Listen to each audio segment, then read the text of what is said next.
We've seen two different approaches to parameterizing rotations. I've called these coordinate systems. So for example, using rotation matrices, you can represent rotations with a set of 9 numbers or 9 coordinates. Those coordinates are redundant, so in reality they're not really coordinates. We've done the same thing with Euler angles, where you get a set of 3 numbers or 3 coordinates. We're now going to look at a different way of looking at rotations. This involves explicitly representing the axis of rotation and the angle of rotation. The key idea comes from a theorem due to Euler.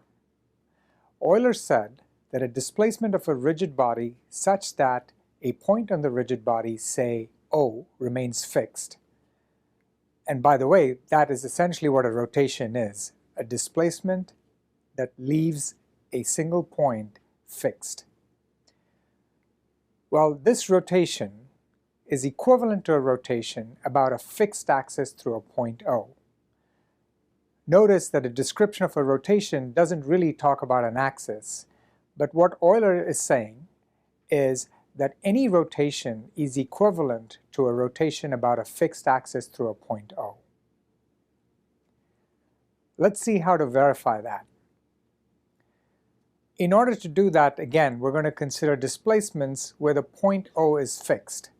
So here are two positions and orientations, and I'm going to translate the rigid body from the second position and orientation so that the two origins are identical. So the point P has moved to the new point P prime. As we've seen before, the vector OP can be written as a linear combination of the basis vectors A1, A2, A3, and likewise the point P prime can also be written as a linear combination of A1, A2, and A3. So now we have two 3×1 vectors, the vector P and the vector Q, that are related by the rotation matrix.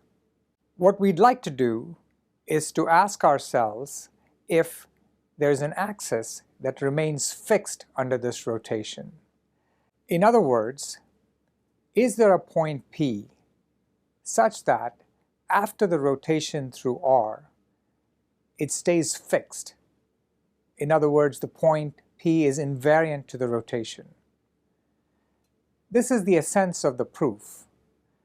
So again, going back to the basic equation where P gets rotated into Q, the question we ask is there a point P that maps onto itself?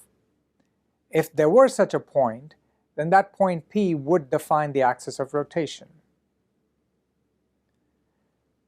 Well, if there was such a point P, we can write P equal to RP, and this is nothing but a statement that 1 is the eigenvalue of the rotation matrix R. So we can solve the eigenvalue problem and verify that if Rp were equal to lambda p, that lambda equals 1 is a solution to this eigenvalue problem. And this is easy to verify, and it's a good exercise for you to try. Now I want us to consider the inverse problem. Suppose I give you an axis of rotation and an angle of rotation. How do you calculate the rotation matrix armed with these two pieces of information?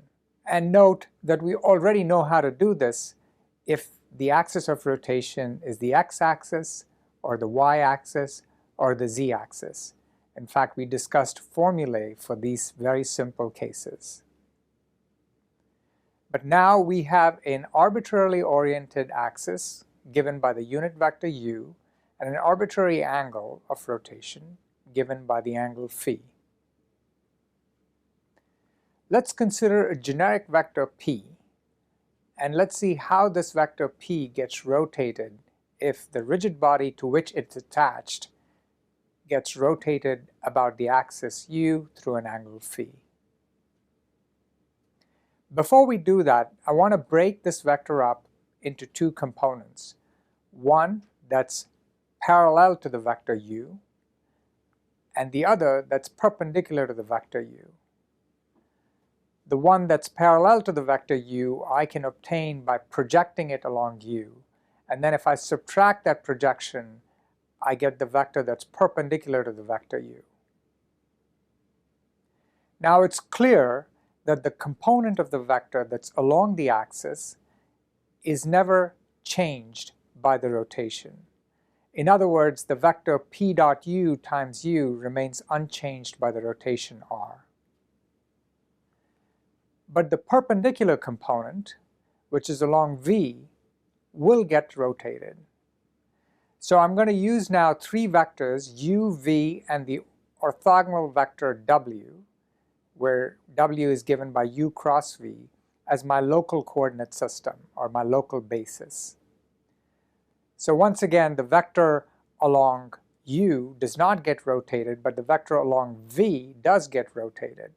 And this is what it looks like. It's v cosine phi plus w times sine phi. So this is simple trigonometry, and you should be able to verify it. So the vector p after rotation now consists of two new components, one of which is the same as the component before, the one parallel to u, but the one perpendicular to u has changed, and that is now given by v cosine phi plus w sine phi. If I add up these two components, I get the new vector.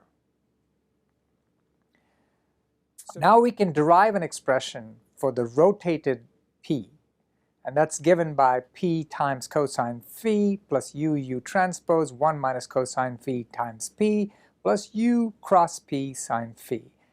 So that is the resultant expression. Now you have to remember that p is a generic vector, so this expression holds for any vector p. So now we have this expression. We're going to simplify it just a little bit. Notice the term u cross p. Well, the term u cross p is obviously a cross product, but it can also be written as a matrix times p. And this matrix we'll call u hat. So u hat is a skew-symmetric matrix whose components are the same as the components of u. Now we have this expression. Let's remind ourselves that p is a generic vector, and so this expression applies to any vector attached to the rigid body. So the rotation of a generic vector is given by the right-hand side, the formula we just derived. If you remove the vector p from both sides, you essentially get an expression that depends only on the axis of rotation and the angle of rotation. And this is the rotation matrix. It consists of three terms. One is the identity times cosine phi. The second is u transpose 1 minus cosine phi. And the third is u hat times sine phi, where u hat is a skew-symmetric 3×3 matrix. So this formula is due to Rodrigues, and it's called Rodrigues' formula. So the key idea now is quite simple. Given a generic vector u and a rotation angle phi, you can derive the rotation matrix using this closed form expression. And you can verify that this expression makes sense by testing it on some simple cases we've already seen before.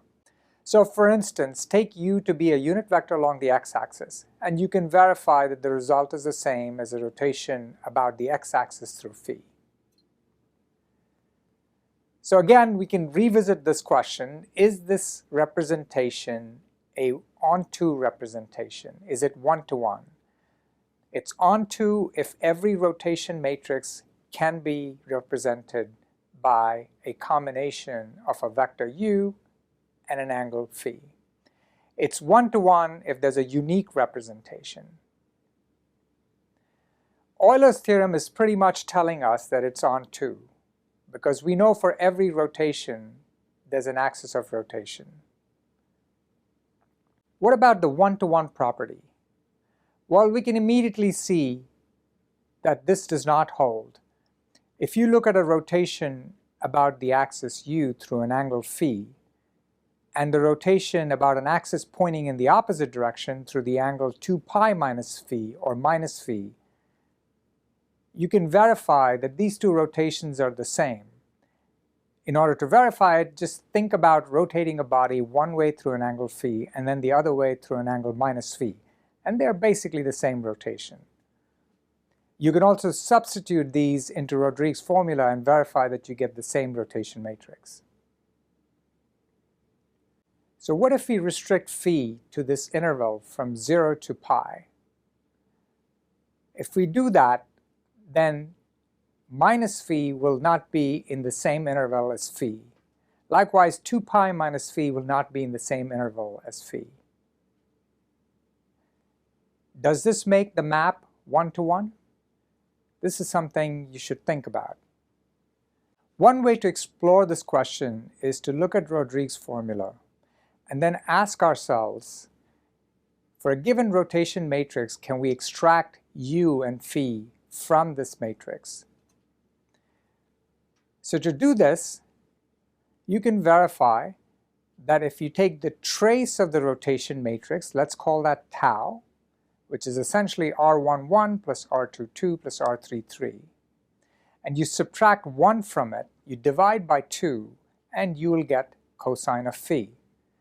And this is obtained by directly applying Rodrigues' formula to get the trace, and you should verify that this is true. Well, if this is true, you can also see from Rodrigues' formula that u hat can be obtained by just doing R minus R transpose divided by 2 sine phi. So you've obtained in this case u without actually solving for the eigenvector. So is the axis angle rotation one-to-one? It's actually many-to-one. Even restricting the angle from 0 to pi does not make it one-to-one. It is one-to-one except for these special cases. The trace equal to 3 is equivalent to cosine phi being equal to 1, which means phi equal to 0. While if phi equal to 0, there is no unique axis of rotation. If the trace is equal to minus 1, then phi equal to pi. In this case, you can have two axes of rotation, either the axis you've obtained using the formula above or the opposite, the negative u. The best way to think about the rotation group SO3 is by imagining a solid ball of radius pi. Any point on the ball's surface or inside the ball essentially represents a rotation whose angle is given by the radius.